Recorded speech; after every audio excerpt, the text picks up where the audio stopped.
Hello বন্ধুরা, সবাই কেমন আছেন? আশা করছি সবাই খুব ভালো আছেন এবং সুস্থ আছেন। আজকে আমি ডিম কষা করে দেখাবো, যার জন্য আমি সব প্রিপারেশন আগে থেকে করে নিয়েছিলাম। সব কিছু জোগাড় করে রেখে দিয়েছি। এবার একটা কড়া নিয়েছি, কড়ার মধ্যে কিছুটা সর্ষের তেল দিয়ে ডিমগুলোকে কাট করে রেখে দিয়েছি। এবার কড়াইয়ের তেলটাকে একটুখানি গরম হওয়ার অপেক্ষা করব।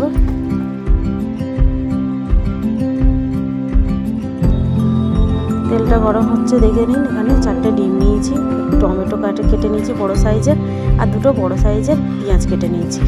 তেলটা গরম হয়ে গেলে এবারে আমি ডিমগুলোকে একটুখানি দিয়ে কাট করে রেখেছিলাম, এক এক করে ডিমগুলোকে ছেড়ে দেব।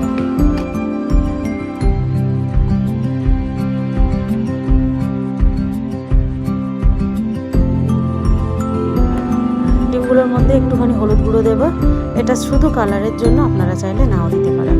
দিলে তবে দেখতে খুব ভালো লাগে, যেহেতু ডিম কষা, ওই জন্য একটুখানি কালারটা সুন্দর আসার জন্য দিয়েছি।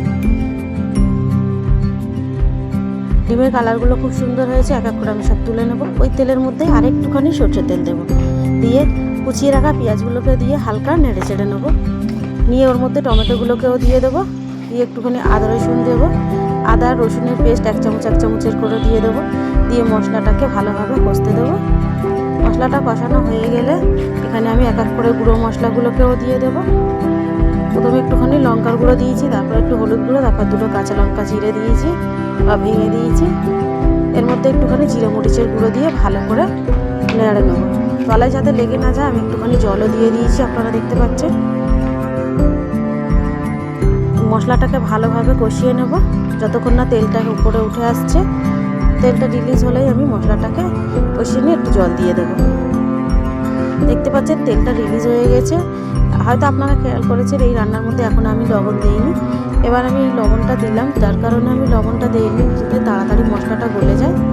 আর মশলাটা গলে গিয়েছিল খুব সুন্দরভাবে, ওই জন্য লবণটা দিয়ে দিয়েছি। তলে যাতে লেগে না যায় আমি একটুখানি জলও দিয়েছি। এই জলটা দিয়েও মশলাটাকে ভালোভাবে কষিয়ে নেব।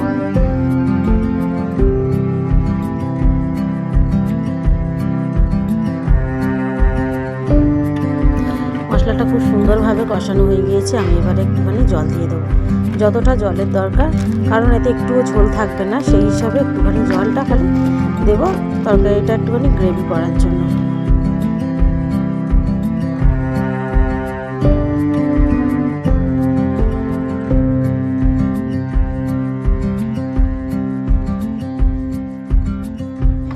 ঝোলটা ফুটে উঠেছিল, সেই জন্য আমি এবারে এক এক করে ডিমগুলোকেও দিয়ে দেব।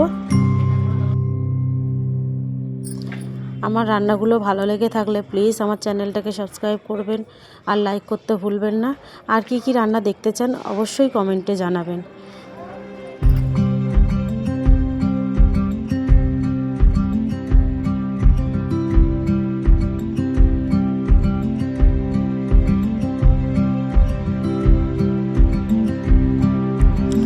ডিমগুলোকে এক এক করে সব ছেড়ে দিলাম এবং ধনেপাতা কুচিও ছড়িয়ে দেবো।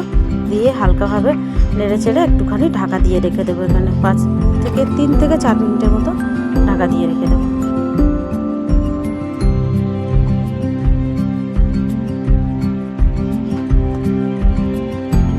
ঢাকাটা খোলার পরে দেখতে পাচ্ছেন কত সুন্দর ওপরে তেল উঠে এসছে। এবার আমি এখানে অল্প করে গরম মশলা গুঁড়ো দিয়ে দেবো। দিয়ে একটুখানি নেড়ে চেড়ে গ্যাসের এটা বন্ধ করে দেবো।